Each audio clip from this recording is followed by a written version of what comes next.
Creative matric higher secondary school Puliyur இந்த பள்ளியுடைய தாளாளர் மரியாதைக்குரிய டி சண்முகம் சார் அவர்களுக்கும் மற்றும் இப்பள்ளியின் துணை தாளாளர் செல்வி சண்முகம் அவர்களுக்கும் இப்பள்ளியின் ஆசிரியர்களுக்கும் மாணவர் மாணவிகளுக்கும் என்னுடைய 77வது சுதந்திர தின விழா நல்வாழ்த்துக்கள்.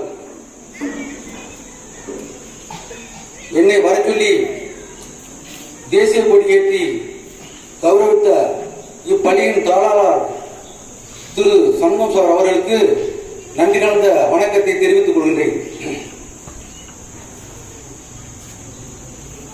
புலியூர் என்ற ஒரு கிராமத்தில் ஒரு பள்ளியை ஆரம்பித்து அந்த கல்விக்கூடத்தை சிறப்பாக செயல்பட்டு இன்றைக்கு தமிழ்நாட்டிலே இப்பள்ளி பெயர் பெற்றுள்ளது. மாணவர்கள் அனைவரும் நல்ல மதிப்பெண் எடுத்துள்ளார்கள்.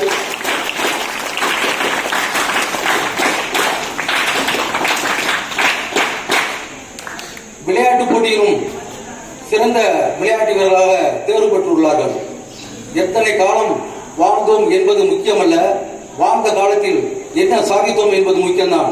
அந்த வகையில் நமது தாளாளர் டி சண்முகம் அவர்கள் பெரிய அளவில் சாதித்துள்ளார். பள்ளிக்கூடம் கிராமத்தில் அமைத்து இந்த முறையில் திறமையாக செயல்படுவது மிக அரிது. திருவாரூரில் பல பள்ளிக்கூடங்கள் ஆரம்பித்தார்கள், செயல்பட முடியவில்லை. ஆனால் சார் சிம்பிளாக ஆரம்பித்து இன்றைக்கு செயல்பாடு தமிழ்நாடு லெவலில் ரீச் ஆகிற லெவலில் அவர் பண்ணி வச்சிருக்கார் என்றால் அவருடைய கடின உழைப்பு, அவருக்கு கல்வி தந்தை என்று கூட சொல்லலாம். ஊரணி நீர் நிறைந்ததற்றே உழவாம் பேரேறு வாழான் திரு. ஊரணி நிறைந்தால் ஊர் மக்களுக்கு எவ்வாறு குடிப்பதற்கு உதவுதோ அந்த மாதிரி இங்கே அமைந்துள்ள பள்ளிக்கூடம் இந்த ஏரியாவில் உள்ள ஏழைபாடிகளுக்கு படிப்பதற்கு தரமான கல்வியை கற்றுக் கொடுத்து உதவி செய்யும் தாளாளர் டி சண்முகம் சார் அவர்களுக்கு மறுபடியும் நல்ல முறையில் பலத்த கோஷத்துடன் கேட்டுங்க.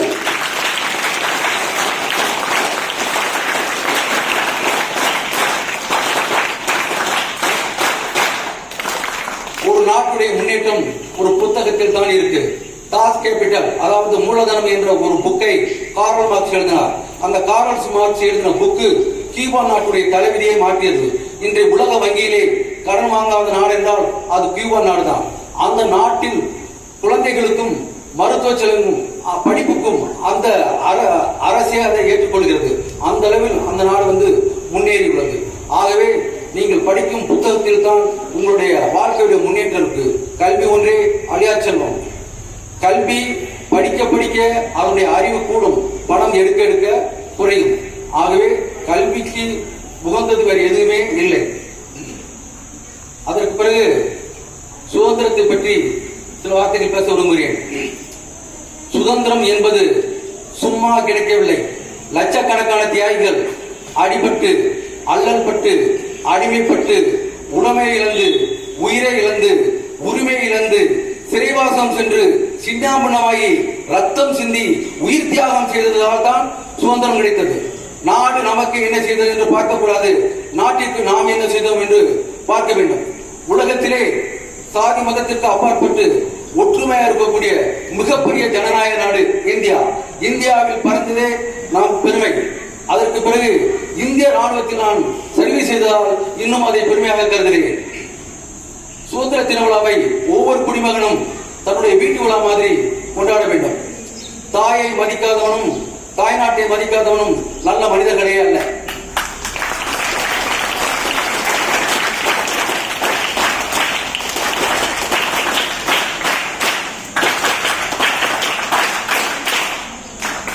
தற்பொழுது சில சுதந்திர தலைவர்கள் பற்றி ஒரு சில வார்த்தைகள் கூறி முடிக்கின்றேன். சார் கொஞ்சம் நிறைய ப்ரோக்ராம் இருக்கு, டயத்தை கொஞ்சம் குயிக்கா எடுத்துக்கன்னு சொன்னாங்க. இருந்தாலும் ஒரு 7 நிமிஷம் 8 நிமிஷம் ஆகும் பேசுறது. சரி, பேசுகிறேன். இப்ப நமது தேசப்பிதா மகாத்மா காந்தி 1914 இந்தியாவுக்கு சுதந்திர தலைவராக ஆனார்.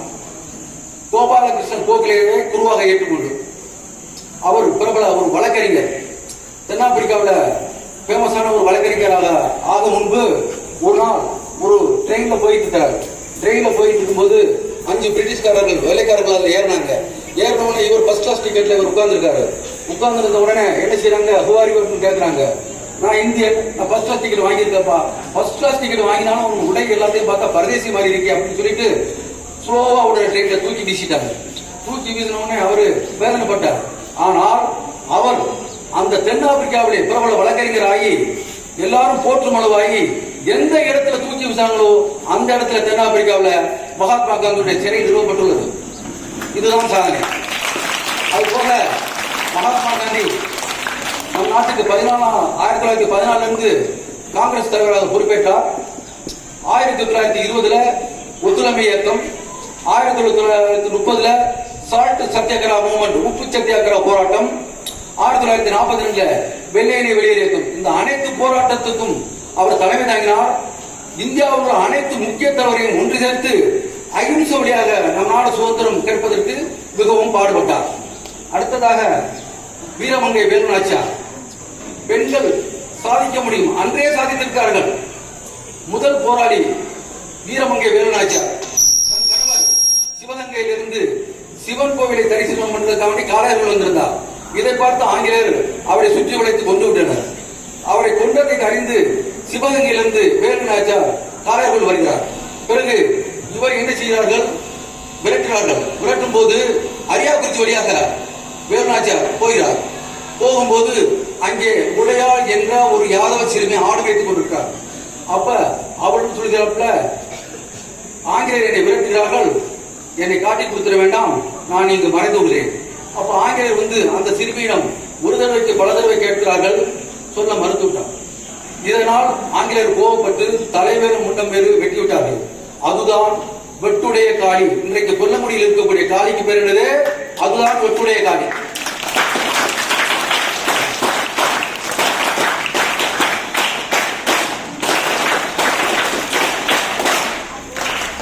அங்கிருந்து மறுபடி திண்டுக்கல் போய் ஹைதரை சந்தித்தார். ஹைதருடைய படைப்பலத்துடன் மீண்டும் சிவகங்கை வந்து அவர் ஒரு கம்பெனிக்கு வந்து உடையாள் என்றே பெயரிட்டாப்ல. அதுக்கு தளபதி குயிலி என்ற ஒரு பெண். ஆங்கிலேயர் மீண்டும் படையெடுத்து வந்துட்டார்கள். அந்த ஆயுதங்களை எல்லாம் ஆயுத பூசை என்று ஒரு இடத்தில் ராஜேஸ்வரி கோவிலுக்கு முன்பாக அவர்கள் பூஜை செய்கிறார்கள். அப்ப அந்த குயிலி என்ற பெண் சாமி கும்பிடுவது மாதிரி போய் தன் உடம்பு முழுக்க ஆயிலை ஊற்றிக் கொண்டு தீயை வைத்துக் கொண்டு தானும் எரித்துக் கொண்டு அந்த ஆயுள் கிடங்கையும் எரித்து விட்டார்கள். மீண்டும் வேலு நாச்சியார் சிவகங்கைக்கு ராணியானார். இது என்பது ஒரு வரலாறு.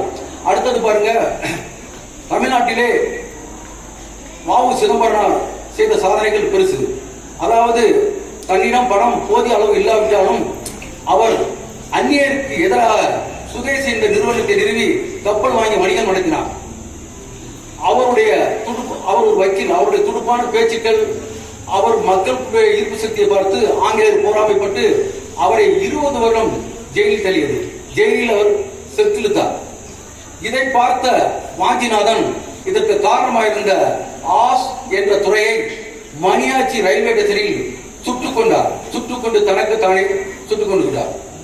திருப்பூர் குமரன் ஒரு ஊர்வலத்தின் போது கையில் கொடியை பிடித்தவாறே ஊர்வலம் போகும்போது ஆங்கிலேயர்கள் அவரை அடித்து மண்டையை உடைத்து விட்டனர்.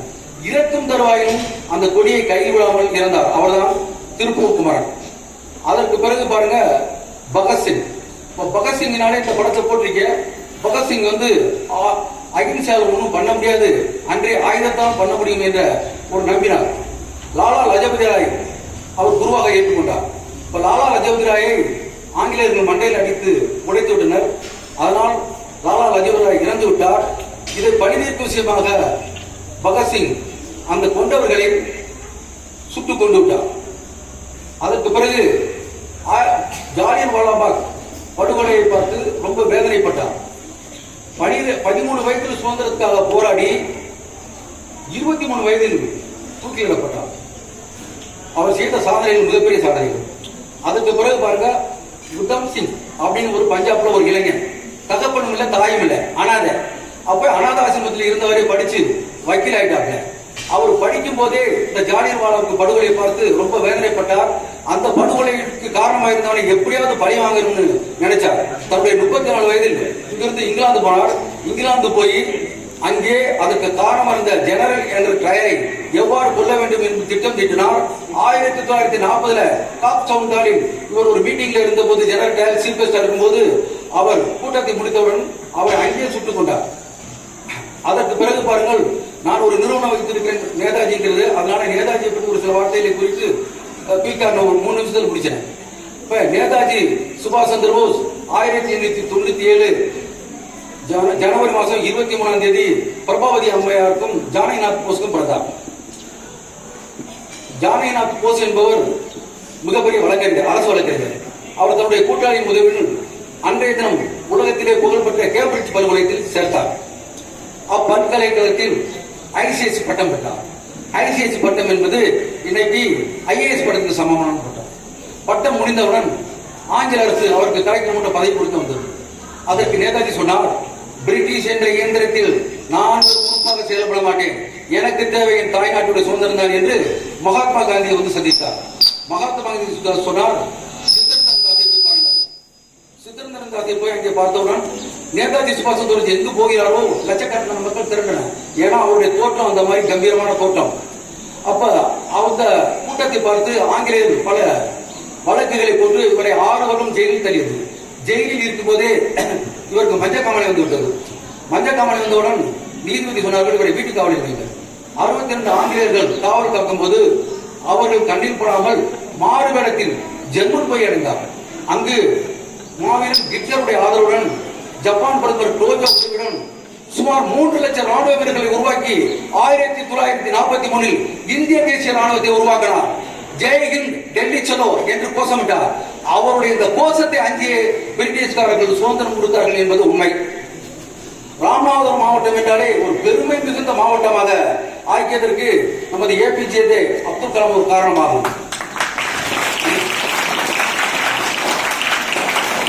வறுமை என்பது எல்லோருக்கும் வரும். வறுமையாக இருக்கும்போது புளிய மூட்டை வைத்தார், பேப்பர் போட்டாரு. ஆனா வறுமையை அவர் விரட்டி அடிக்கிறதுக்கு மிகவும் கஷ்டப்பட்டாரு. எல்லாம் படிப்பு முடித்தவுடன் விமானப்படை ஆபீஸருக்கு போனாரு. அங்கே பெயிலானவுடன் அழுகிறாரு. ஒரு நண்பர் சொல்கிறார், அழுகாதப்பா, வா, அங்கே ஒரு ஆசிரமம் இருக்கு கங்கை நதிக்கரையில, அங்கே போவோம், ஒரு தன்னம்பிக்கையான ஏதாவது வார்த்தை கிடைக்கும். அப்ப அங்கே போறாரு. ஒரு தன்னம்பிக்கையான வார்த்தை, மகனே உனக்கு மேலும் நல்ல வாய்ப்புகள் கிடைக்கும் அப்படின்னு அவர் சொல்றாரு. வீடு வர்றாரு. 250 ரூபாய் உதவி சயின்டிஸ்ட் டெல்லியில உங்களுக்கு வேலைன்னு வருது. ஏன்னா 250 ரூபாய் டெல்லியில வேலைன்னு சொன்னோம்னா அங்கே போய் சேர்ந்தவர் ஒரு நாள் இந்த இந்தியாவே ஆழ்வார் என்று நாம் நினைத்து கூட பார்க்கவில்லை. உலகத்திலே அரைக்கம்பத்தில் உலகப்புறம் பறக்க விட்டார்கள் அவர் இறந்த தினம் என்று. அது மட்டுமல்ல, அங்கு 1922 ஒரு ராக்கெட் தயார் பண்றதுக்கு ஒரு டீம் உருவாக்குனாங்க. அப்ப டிஃபென்ஸ் மினிஸ்டர் மேனன், அந்த டிஃபென்ஸ் மினிஸ்டர் மேனன் வந்து ஒரு 100 சயின்டிஸ்ட லைன்ல நிக்க சொல்லி, யாருப்பா இதுல ராக்கெட் செய்யறதுக்கு கைடா இருப்பிய? அப்ப இவர் கையை தூக்கியிருக்காரு. அப்ப இந்திக்காரங்க சிரிச்சிருக்காங்க, என்னடா நம்ம 6 அடி 7 அடி உயரத்துல இருக்கிற இவன் சும்மா 4 அடி உயரத்துல இருந்துகிட்டு இவன் வந்து கை தூக்குறானே, நம்மால் முடியும். அதான் முடியும் என்பது மூலதனம், முடியாது என்பது மூடத்தனம். என்ன அந்த மாதிரி தன்னம்பிக்கையுடன் நான் செய்யறேன் அப்படி இறங்கினாரு.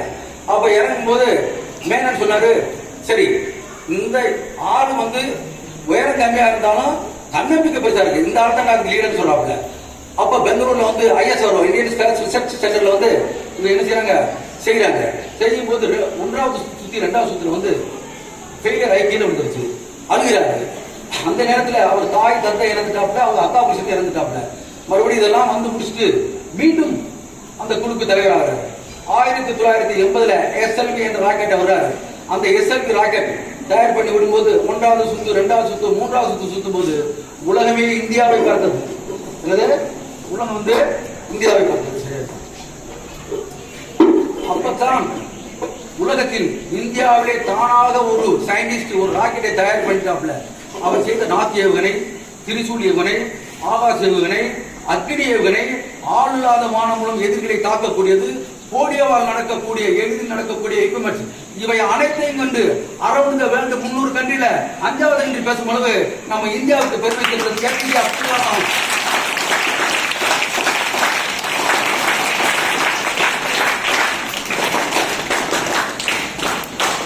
அதற்கு பிறகு என்னுடைய நான் எல்லாம் சொல்லிட்டாப்ல, தொண்டியில படித்தேன், திருவாடானையில் படித்தேன், எங்க அப்பாவுடைய தொண்டியில் படித்தேன், திருவாடானையில் படித்தேன். எங்க அப்பா ஒரு ஐஎன்ஏ தியாகி, ஒரு நேதாஜி படத்தை எங்க வீட்லயே வாங்கி மாட்டி போட்டு பார்க்கல. அந்த நேதாஜி படத்தை பார்க்க பார்க்க எனக்கு ஈர்ப்பு சக்தி உருவாகுச்சு. சேர்ந்தா மிலிட்டரியில தான் சேரணுங்கிற ஒரு எண்ணம் உருவாகுச்சு. அதனால எங்க ஊர்ல ஒருத்தர் வந்து நான் மிலிட்டரியில சேரணும், அதுக்கான வழிமுறையை சொல்லுங்க அப்படின்னு கேட்டேன். அப்ப அவர் அந்த வழிமுறையை சொல்ல மாட்டேன்னு சொன்னாரு. அந்த காலகட்டத்துல திருவாரூரில அக்னியில வேலை பார்த்த சுப்பா என்றவர் வருவார். அவர் வந்தா எங்க வீட்டுல வந்து இருப்பாரு. அப்ப அண்ணே நான் மிலிட்டரிக்கு போகணும். அப்பெல்லாம் வாரத்துல ஒரு நாள் செலக்ஷன் 15 மணிக்கு. அட இது சிம்பிள்ரா, உனக்கு உண்மையிலே திறமை இருந்தா நீ சேர்ந்துடலாம்டான்னு என்னை கூட்டிட்டு கொண்டு போய் திருச்சி பஸ் ஸ்டாண்டுக்கு பின்னாடி உள்ள மிலிட்டரி ஆபீஸ்ல கொண்டு விட்டாரு. அங்கே நான் ஓட்ட உடனே எல்லாம் பயிற்சி முடிஞ்ச உடனே எனக்கு மிலிட்டரியில இஎம் எலக்ட்ரிக்கல் மெக்கானிக்கல் இன்ஜினியரிங் ஒரு போஸ்ட் கிடைச்சிச்சு. அது கரெக்டா 17 வயசுல போய் 33 வயசுல வந்தவுடன் இந்த ஸ்கூல் எப்ப ஆரம்பிச்சிச்சு? 2002 சார். அதே நேரத்துல தான் நானும் ஆரம்பிச்சேன். சரியா? ஆரம்பிச்சு என்ன 3 ஊரா இளைஞர்களை இன்றைக்கு மிலிட்டரியில சேர்க்கிற மிலிட்டரி, நேவி, ஏர்போர்ட்ஸ் போலீஸுக்கான பயிற்சி கொடுத்தேன். இன்றைக்கு தமிழ்நாடு முழுவதும் ஒரு 5000 ராணுவ வீரர்களை போலீஸை உருவாக்கியிருக்கேன். ஒவ்வொரு ஊரையும் ஆரோக்கியசாமி, அப்ப ஆண்டாவூர்லயா மைக்கேல், அந்திவேலா முருகன், ஊமையுடையமையா அழகர்கரன், இப்படி நம்ம மங்களத்திலையும் கங்கானத்திலையும் பொம்பளை பிள்ளையில ஒரு 6-7 பொம்பளை பிள்ளை போலீஸா சேர்த்து வந்து. அதனால வந்து எந்த ஒரு வேலையுமே தன்னம்பிக்கை. ஸ்கூல்ல படிக்கிற மாணவர்கள் IAS, IPS, டாக்டர் இந்த மாதிரி பல இதுல இருக்கணும். அப்பதான் சார் இவ்வளவு கஷ்டப்பட்டு படிப்பை உருவாக்குறதுக்கும் மிகப்பெரிய பெருமையாகும்.